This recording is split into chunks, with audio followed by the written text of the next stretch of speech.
혹시 제가 뭐 빠뜨린 광고 더 있을까요? 없나요?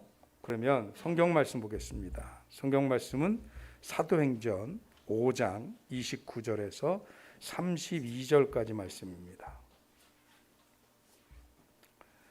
사도행전 5장 29절로 32절 찾으셨나요? 우리 같이 읽겠습니다. 베드로와 사도들이 대답하여 이르되 사람보다 하나님께 순종하는 것이 마땅하니라. 너희가 나무에 달아 죽인 예수를 우리 조상의 하나님이 살리시고 이스라엘에게 회개함과 제사함을 주시려고 그를 오른손으로 높이사 임금과 구주로 삼으셨느니라. 우리는 이 일의 증인이요 하나님이 자기에게 순종하는 사람들에게 주신 성령도 그러하니라 하더라. 아멘. 이 시간에는 특송이 있습니다. 우리 김진아 김주희 집사님께서 오늘 이 부활주의를 그냥 넘어갈 수 없다 하셔서 특송을 준비해 주셨습니다. 이걸 듀엣이라고 그래야 되나요? 바이올린과 첼로 듀엣입니다.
아멘. 감사합니다. 부활절의 격을 좀 높여주신 것 같아서 너무 감사드립니다. 왜 그러냐면 오늘이 부활절이기 때문에 기독교 신앙에 있어서 부활은 우리 모든 신앙의 핵심입니다. 그리고 중심이기도 하고요. 부활의 사건이 없으면 오늘 저와 여러분들이 이 자리에 앉아서 예배해야 될 의미도 없습니다.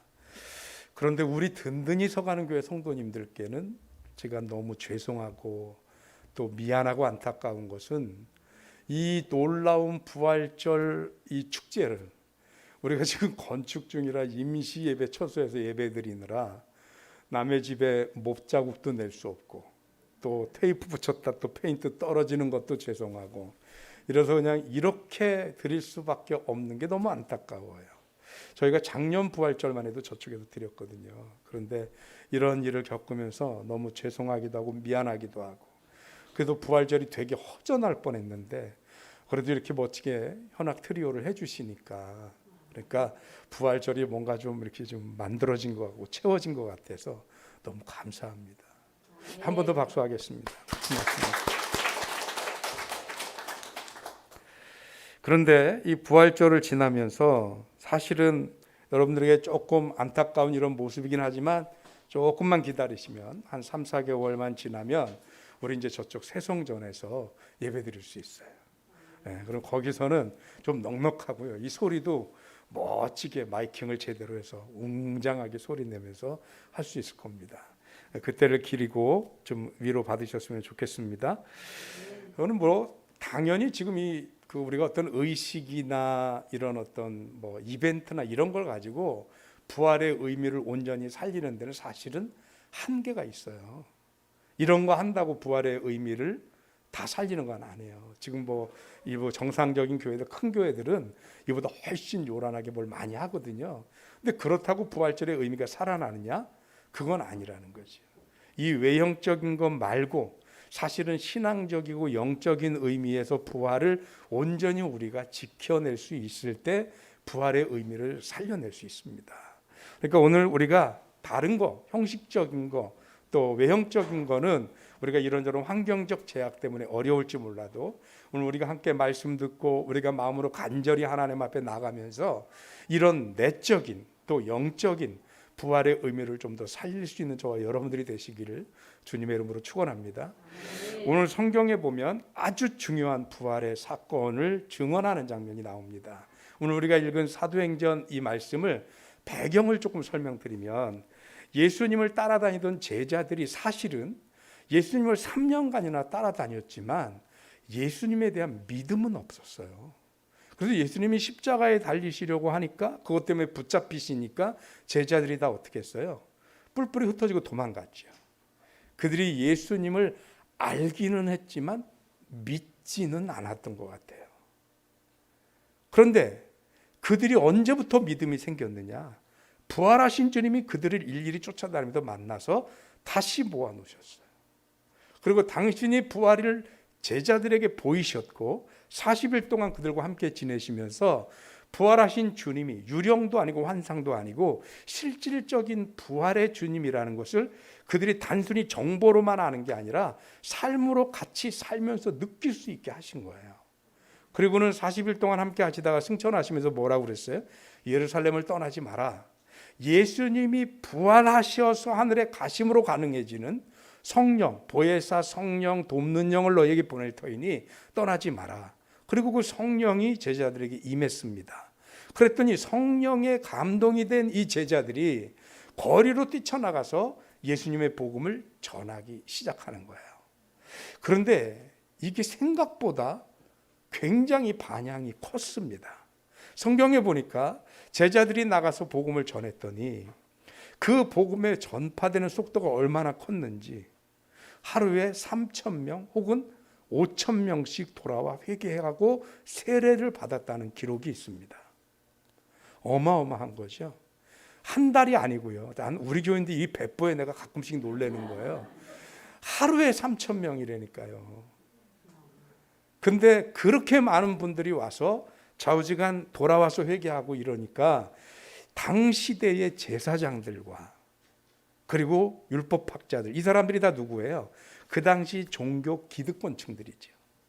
근데 이들이 예수님을 죽인 이유가 뭐냐면 자기들이 그동안 누리고 있었던 이 종교적 사회적 기득권을 예수님이 갑자기 오셔서 백성들의 관심이 그쪽으로 확 쏠렸단 말이에요. 그래서 그분의 가르침도 신선했고 그리고 아주 근본적이고 원론적인 천국을 전하셨고 무엇보다도 기적과 이적으로 백성들의 가장 갈급한 부분을 해결해 주셨어요. 그러니까 사람들이 그쪽으로 가니까 자신들의 위치가 흔들리잖아요. 이것 때문에 예수를 공모해서 모함해서 말도 안 되는 죄를 뒤집어 씌워서 예수님을 제거해서 죽였단 말이에요. 근데 이거로 끝날 줄 알았더니 이게 웬일입니까? 예수님이 부활하신 거예요. 이들도 직접 이 사건을 목격했어요. 그래서 소문내지 못하게 사람들을 관리할 정도였어요. 그러나 그게 막아집니까? 게다가 더 결정적인 것은 예수님 살아계셔 생전에는 예수님 한 분만 제거하면 됐는데, 근데 예수님이 부활하시고 그 예수님 때문에 성령을 받은 제자들이 움직이기 시작하니까 제자들이 몇 명입니까? 예수님 팔아먹은 유다 빼고도 11명 안 해요. 그리고 그 11명뿐만 아니라 예수의 부활을 목격한 사람만 560명이 넘는다는 신학의 기록이 있습니다. 그 많은 사람들이 나가서 예수님을 전하고 증거하기 시작하는 거예요. 걷잡을 수가 없는 거예요. 본물이 터진 것처럼 무작정 이 복음의 말씀이 전파되기 시작합니다. 그러니까 이대로는 안 되겠어서 산헤드린 공유회라는 바리새인과 사두개인과 그리고 종교적 지도자들이 모여서 유대의 최대 의결기관을 만들고 있는데, 이들이 모여서 이 제자들을 불러다가 겁도 주고 겁박도 하고 압박을 하는 거예요. 너희들이 하는 일을 당장 그만해라. 그랬더니 베드로가 그만하는 것이 아니라 오늘 성경에 있는 말씀을 하는 것입니다. 첫째로, 너희가 오늘 30절 말씀을 보면 너희가 나무에 달아 죽인 예수를 우리 조상의 하나님이 살리셨다.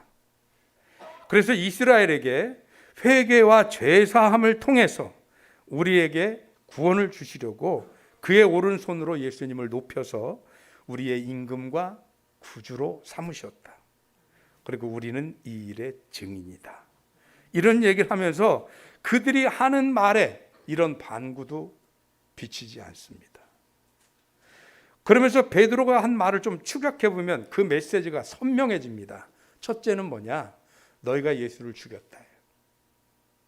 너희가 하나님의 아들이고 메시아이시며 구세주이신 예수를 죽였다. 이게 팩트입니다. 한마디로 너희는 죄인이다. 그런데 예수님이 그렇게 죽고 끝나신 것이 아니라 그 너희가 죽인 예수님을 하나님이 살리셨다. 그 살리신 이유가 뭐냐? 너희들의 그 죄, 너희들이 예수를 죽인 게 죄인데 그 죄를 용서하시고 그 죄를 씻으시려고, 용서하시려고 예수님을 다시 살리셨다. 이게 부활에 대한 또 팩트입니다. 그리고 그걸로 끝이 아니고 우리는 그래서 그 부활을, 예수님이 다시 살아나신 것을 우리가 만났고 봤고 체험했고 겪었기 때문에 우리는 이 일이 실제로 일어난 일이라고 증인을 할 수 있다. 우리는 이 일의 증인이다 라는 것입니다. 그런데 여기서 이 일의 증인이 되었다라고 하는 이 말이 어떤 의미냐 하는 것입니다. 원래 증인이다 라고 하는 이 말은 히라보를 그냥 문자적으로 해석하면 마르티스라고 하는 히라보가 쓰였습니다. 그리스어입니다. 근데 이 마르티스라는 말 그대로 어떤 현상을 직접 목격해서 사실 여부를 지켜본 사람, 아는 사람, 이게 증인 마르티스예요. 이건 히브리어로 번역했을 때도 마찬가지입니다. 여러분, 우리가 새벽에 레위기 공부할 때 그런 말씀 들었죠? 어떤 사건이 벌어졌을 때 두세 사람의 증인이 있으면 그 증언으로 그 사람의 유죄 여부를 판단할 수 있어요. 이게 구약에도 똑같은 의미로 쓰였어요. 그런데 이 증인이라는 이 말이 제자들에게 오면서 이 말의 의미가 확대됩니다. 왜 그러냐면 예수들이 이 일의 증인이 돼서 예수님을 증거하려고 하니까 이 종교 기득권자들이 산헤드린 공유회라고 하는 공신력을 동원해서 이들을 불러놓고 공개적으로 압박하는 거잖아요. 뭐라고요? 너희들이 하는 짓을 하지 마라. 멈춰라. 그만해라. 이것을 하면 가만두지 않겠다. 제가 오늘 설교 중이니까 가만두지 않겠다지, 조금 심하면 뭐예요? 죽여버리겠다. 결국은 다 했네요. 죄송합니다. 어쨌든 죽여버리겠다. 그 협박을 하는 거잖아요. 그러니 이 협박 앞에서 제자들은 어떻게 해야 되는 거예요? 그 협박에도 불구하고 예수의 증인이 되어서 예수님의 부활을 전해야 하는 거잖아요. 그러니까 내가 부활의 증인이다라고 하는 이 말에는 단순히 그것이 사실인지 여부인지를 가르쳐 줄 수 있고 내가 증거할 수 있다, 이거를 뛰어넘어서 이 일하기를 내가 증거하고 전하다가 핍박을 받고 그리고 너희들에게 온갖 압제를 받고 손해를 봐도 나는 이 일을 끝까지 감당할 것이다, 이런 의미로 부활의 증인이라는 말의 의미가 확대되어졌다라는 거예요. 그런데 이것으로 끝나지 않습니다. 신약 후반기로 넘어가면 이 일 때문에 이 일의 증인이 돼서 증거를 서다가 제자들은 어떻게 해요? 마침내 순교를 당하기 시작합니다. 처음에는요, 신약 성경 전체를 통해서 최초의 순교자가 스데반입니다. 그 스데반이 복음을 전하는 것을 보고 구약의 율법을 어겼다고 생각해서 돌을 들어서 던졌습니다. 신성 모독죄는 돌을 던져서 죽일 수가 있습니다. 그러니까 그 프레임을 만들어서 나름대로 이때까지만 해도 제사장들과 종교 기득권자들이 그래도 나름대로 구실을 만들어서 그런 프레임을 짜놓고는 스데반을 희생시켰는데, 이것이 한 번, 두 번 가면서 그들에게 이 죄에 대한 타성이 붙어서일까요? 그 다음부터는 그런 프레임도 뭣도 없습니다. 그냥 자신들이 가지고 있는 힘과 권력으로 제자들을 핍박하고, 제자들뿐만 아니라 예수 믿는 모든 자들을 핍박합니다. 그래서 사도행전 3장 4장 넘어갈 때 무슨 일이 벌어지냐면 이스라엘의 예루살렘에 있던 모든 성도들이 흩어지기 시작합니다. 그래서 제일 쉬운 게 어디로 가느냐? 사마리아로 갑니다. 유대인들에게 사마리아는 관심 밖의 지역이에요. 그러니까 거기 가서 떠들든지 뭐 하든지 지지고 볶든지 그거는 관심 밖이에요. 오로지 유대 지역. 사마리아 사람들은 뭐 인간 취급도 안 했잖아요, 유대인들은. 그런데 그들이 그곳으로 갔는데 거기 가서 뭐 했을까요? 여전히 그들은 이 일의 증인입니다. 거기서 복음을 전합니다. 그래서 사도행전 1장 8절이 그냥 나온 게 아니에요. 오직 성령이 너희에게 임하시면 너희가 권능을 받고 온 유대와, 그 다음이 어디예요? 사마리아와 땅끝까지. 이게 괜히 나온 게 아니고 실질적인 성도들의 발자취를 보니까 유대 지역에도 핍박받으면 사마리아로, 사마리아에서도 핍박받으면 온갖 이방과 전 세계로 퍼져서 땅끝까지 복음을 전하는 사람들이 되더라는 거예요. 왜 그랬을까? 베드로가 말한 이 일의 증인이라고 하는 여기에 또 한 가지 아주 중요한 의미로 확대되는데, 그게 뭐냐? 오늘 성경 제가 찾아놓은 게 있는데 한 번 더 보겠습니다. 4장 18절에서 20절입니다. 같이 읽겠습니다. 그들을 불러 경고하여 도무지 예수의 이름으로 말하지도 말고 가르치지도 말라 하니 베드로와 요한이 대답하여 이르되 하나님 앞에서 너희의 말을 듣는 것이 하나님의 말씀을 듣는 것보다 옳은가 판단하라. 우리는 보고 들은 것을 말하지 아니할 수 없다 하니.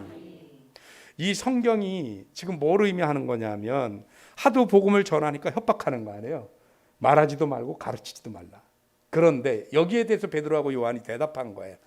너 하나님의 앞에서 너희 말을 듣는 것이 하나님의 말씀을 듣는 것보다 옳은지 판단해라. 그래 놓고는 우리는 보고 들은 것을 말하지 아니할 수 없다. 이 성경은 그렇게, 개역 개정은 이렇게 나왔고요, 개역 한글도 이렇게 나와 있어요. 그런데 옛날 성경, 관주 성경이라고 있었어요. 관주 성경, 세로로 이렇게 돼 있는. 그리고 아마 오래되신 분들은 기억하실 것 같은데 거기는 뭐라고 돼 있냐면 내가 이것을 전하지 않고는 견딜 수가 없느니라, 이렇게 돼 있어요. 견딜 수가 없느니라. 그래서 오늘 설교 제목이 견딜 수 없는 사람들.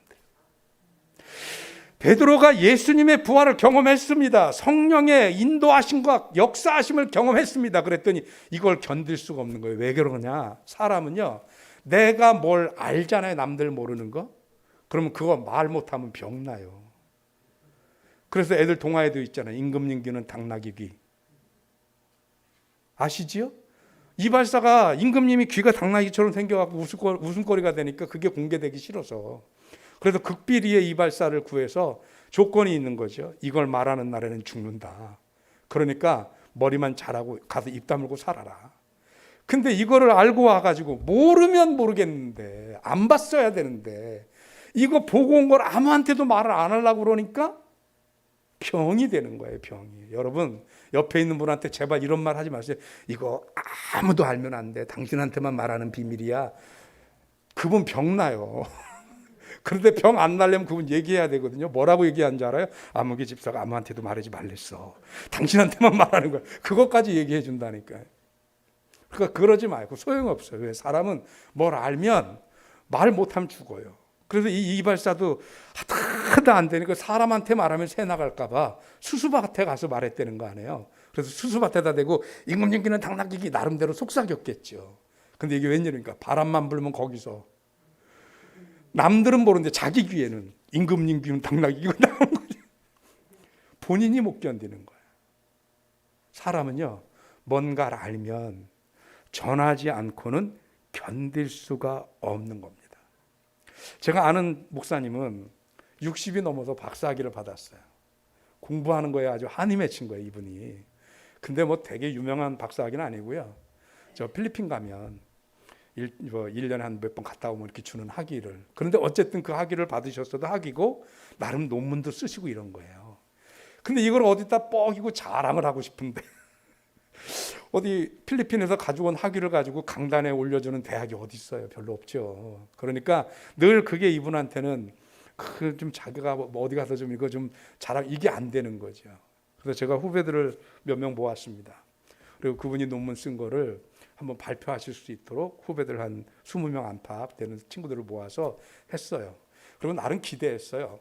왜냐하면 거기서 박사학위 하신 분들이 대부분 자기 자랑 안 하는데 그분은 그걸 그렇게 드러내고 싶어 해서 뭐 특별하고 대단한 거 하셨나. 한 1시간 반에서 2시간 동안 강의하는데 우리가 다 아는 거예요. 뭐 특별한 게 하나도 없어요. 그래도 문제는 그때부터예요. 강의를 딱 끝나고 나니까 전혀 예정이 없었는데 오늘 이 강의 끝나고 식사를 자기가 대접하고 싶다는 거예요. 목사님이, 당신이 강의하신 분이. 일반적으로 어떻게 강의 듣는 사람들이 해야 되는 거죠? 근데 이분은 자기가 대접하겠대. 뿐만 아니라 여기서 들으러 오느라고 고맙다고 집에 갈 때 기름값 하라고 봉투도 다 주셨어요. 그분 강의 한번 하려고요. 그날 몇백만 원 쓰셨어요.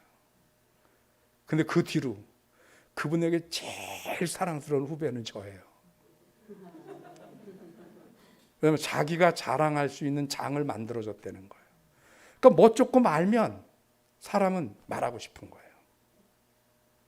여러분 혹시 웃으셨어요 지금? 만약에 이걸 좀 바꿔서 여러분이 진짜 부활의 증인이면 부활을 말하지 않으면 어떻게 돼야 돼요? 병나야 되는 거예요. 여러분이 예수님을 전하지 않아요? 그 구원의 말씀과 도를 전하지 않아요? 이건 병나야 되는 거예요. 그래서 성경이 뭐라고 하냐면 너희는 때를 얻든지 못 얻든지 주의 복음을 증거하라고 하지 않습니까? 그 이유가 뭡니까? 내 안에 예수 그리스도의 부활을 품고 있으면 이걸 전하지 않고는 견딜 수가 없는 거예요. 오늘 제자들이 견딜 수가 없는 거예요. 전하지 않고는. 그것 때문에 핍박도 당하고 그것 때문에 순교도 당할 수 있어요. 그런데도 견딜 수가 없는 거예요. 핍박당하는지 아는데. 임금님귀를 본 그 이발사는 그거 얘기를 안 하면 견딜 수가 없는 거예요. 죽는지 아는데. 왜? 그 내가 알고 있는 그 지식의 힘이 더 큰 거예요. 여러분 하물며 우리는 세상의 지식이 아니라 저와 여러분들을 구원하시는 예수 그리스도의 죽음과 그분의 부활이 우리의 구원의 열매가 되셔서 죽을 수밖에 없는 우리들에게 용서와 죄사함의 길이 열려졌고 구원의 백성이 될 수 있는 길이 열려졌는데 이거를 아는 우리들이 이거를 전하지 않고 막 그냥 두 다리 쭉 뻗고 맘 편하게 잘 잔다고요? 안 된다니까요. 저희 교회를 건축하면서 제가 평소에 이렇게 SNS 활동을 하고 우리 지금 여기 멕시코 성도님들이 오셨는데 멕시코 교회를 사임하고 난 뒤부터 SNS 활동을 전혀 안 했습니다. 후교 멕시코에 있는 교인들이 제가 그 활동하는 이런 걸 보면서 무슨 생각하실지 이거에 대해서 제가 그 마음을 어떻게 이해할 수 없을 것 같아서 그래서 전혀 안 했어요. 그러다가 정말로 이거는 해야 되겠다 싶어서 한 게 우리 교회 건축하는 소식을 올린 거예요. 정말 한 5년 가까이 되는 시간 동안에 처음으로 제 페이스북 SNS에다가 그걸 올렸어요.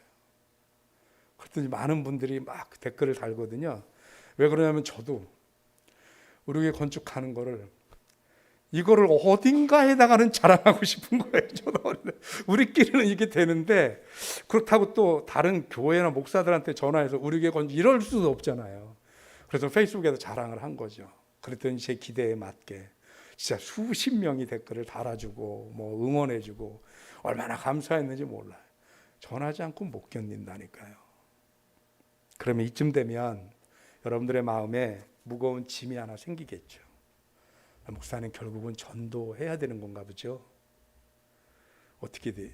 이따가 계란 받으면 그거 하나도 먹지 말고 가서 다 누구 나눠줘야 되나요? 뭐 이런저런 생각이 있으실 것 같아요. 근데 여러분 그러라는 얘기는 아닙니다. 물론 우리의 입을 열어서 구원의 길과 예수님의 이름을 증거하는 거 아주 중요하고 해야 되는 일입니다. 그런데 그보다 더 중요한 것은 내 안에 예수가 있음을 보일 수 있어야 하지 않을까. 제가 멕시코에서 가끔 이렇게 한국에 나오면 좀 앞서가는 교회들을 방문도 하고 그 교회들의 자료도 좀 찾아갑니다. 김포에 가면 고촌교회라는 교회가 있어요. 이름이 고촌이라 그렇지 엄청 큰 교회예요. 굉장히 큰 감리교회입니다.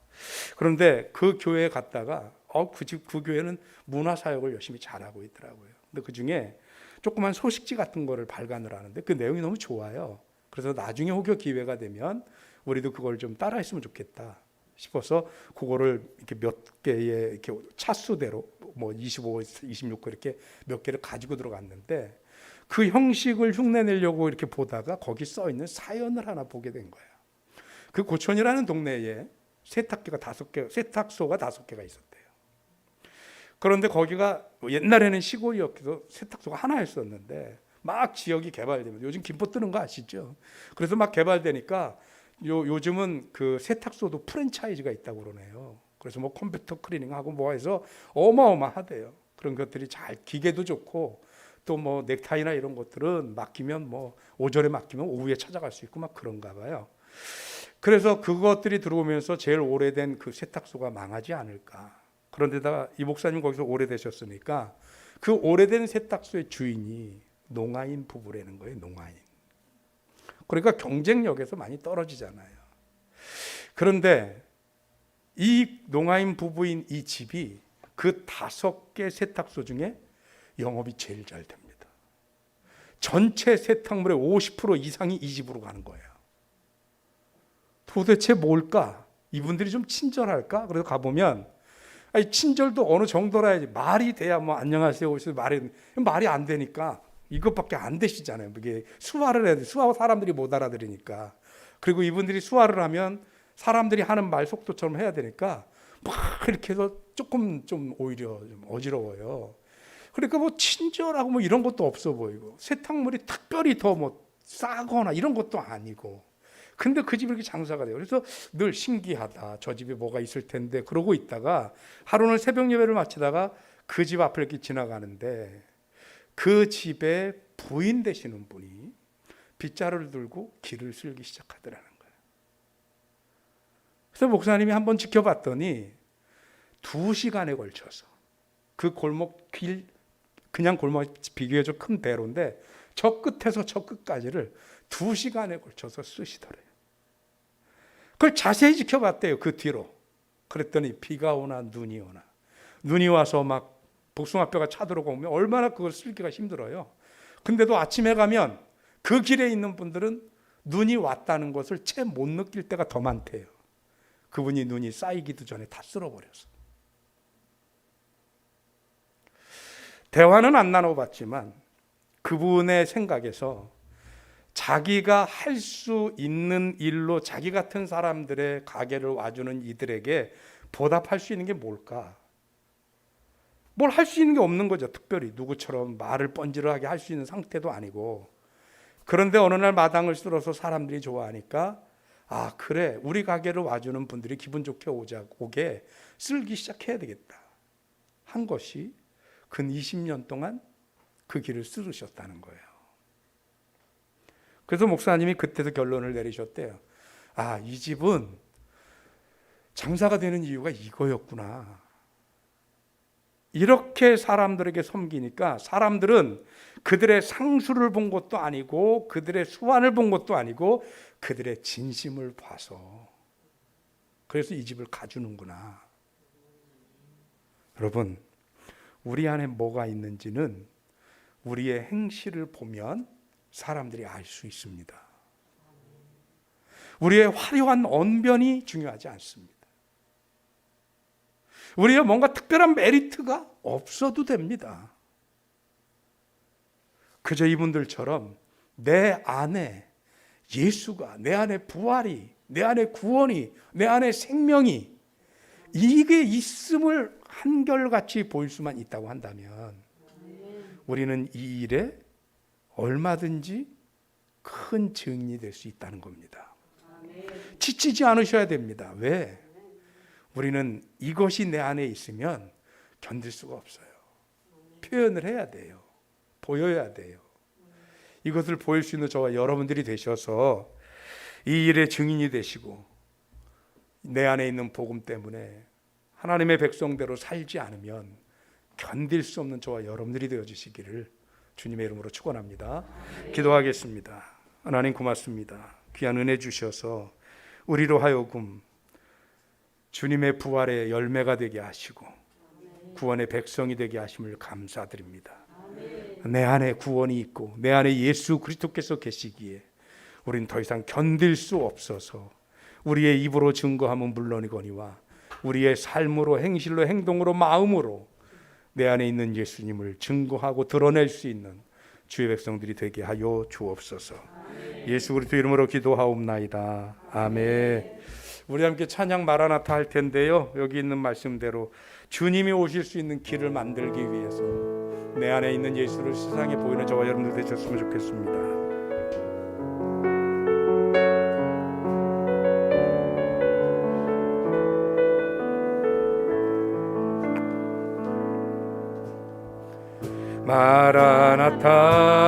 마라나타 주 예수여 어서 오시옵소서. 땅의 모든 끝 모든 족속 주를 견성하게 하소서. 마라나타 마라나타 주 예수여 어서 오시옵소서. 모든 열방이 주께 돌아와 춤추며 경배하게 하소서. 우리 주님 다시 오실 길을 만들자. 십자가를 들고 땅끝까지 우린 가리라.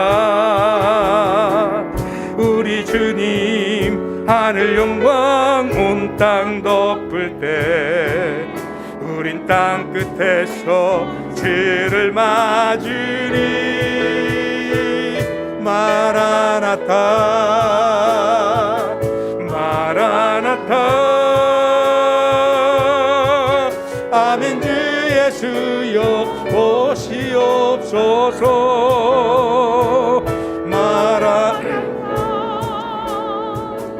마라나타 아멘. 주 예수여 오시옵. 마라나타 마라나타 마라나타 마라나타 아멘. 주 예수여 오시옵소서. 마라나타 마라나타 아멘. 주 예수여 오시옵소서. 아멘. 이 시간 우리 함께 기도할 텐데 하나님, 우리가 부활의 주님을 만난 것이 단순히 지식으로 끝날 사건이 아니라 오늘 제자들이 그리했던 것처럼 부활의 증인은 그 어떤 핍박과 어려운 환경 속에서도 기꺼이 주님의 복음을 전하면서 내 안에 있는 것을 전하지 않고는 견딜 수 없는 자들이 증인인 줄 믿습니다. 오늘 내 안에 있는 예수 그리스도, 내 안에 있는 부활 신앙, 내 안에 있는 구원의 권세를 세상에 증거하고 전할 수 있는 우리가 되게 하여 주시옵소서. 우리 합심해서 기도합니다.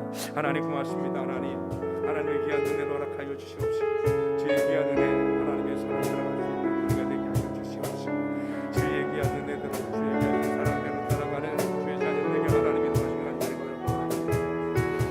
주의 증인이 되게 하여 주옵소서. 부활의 증인이 되게 하여 주옵소서. 나를 구원하시는 하나님의 능력의 주인이 되게 하여 주옵소서. 하나님의 선하신 뜻을 따라서 주의 자녀들에게 하나님의 역사에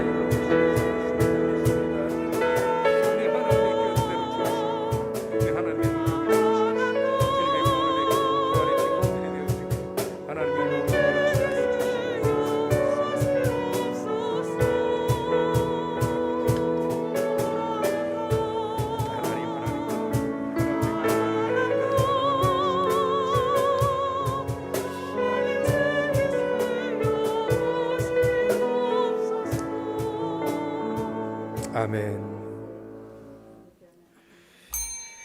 다 같이 일어나셔서 드린 예물 하나님 앞에 봉헌하는 시간 같습니다. 찬송가 1장 찬송 부르십니다.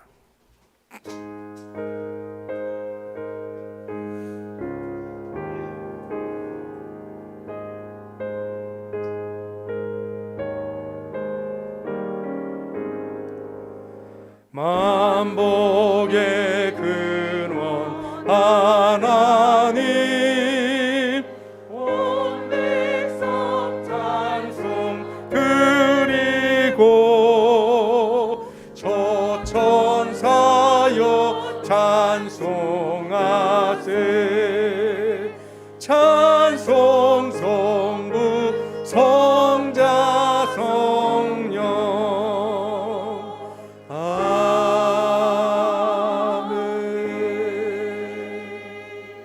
하나님 감사합니다.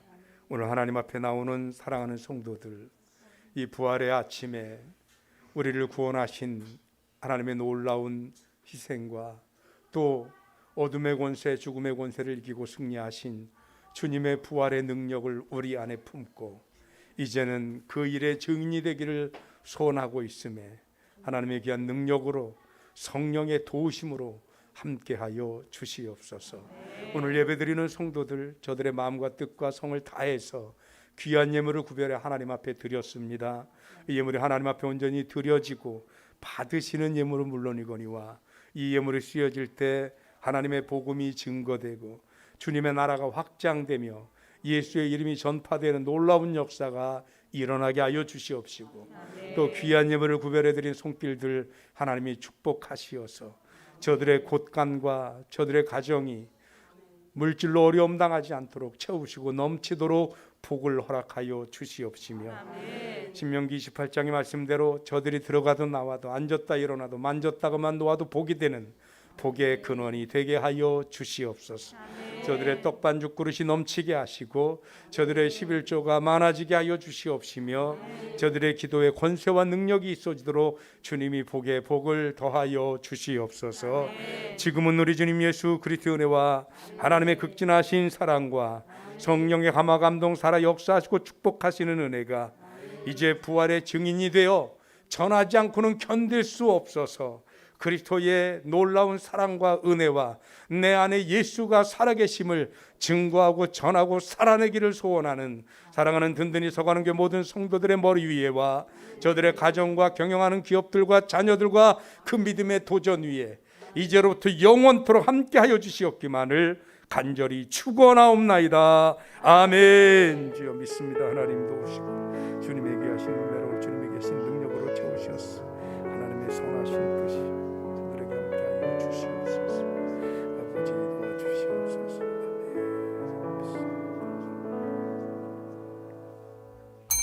예배 마쳤습니다. 옆에 분들과 인사 나누십니다. 우리는 부활의 증인입니다.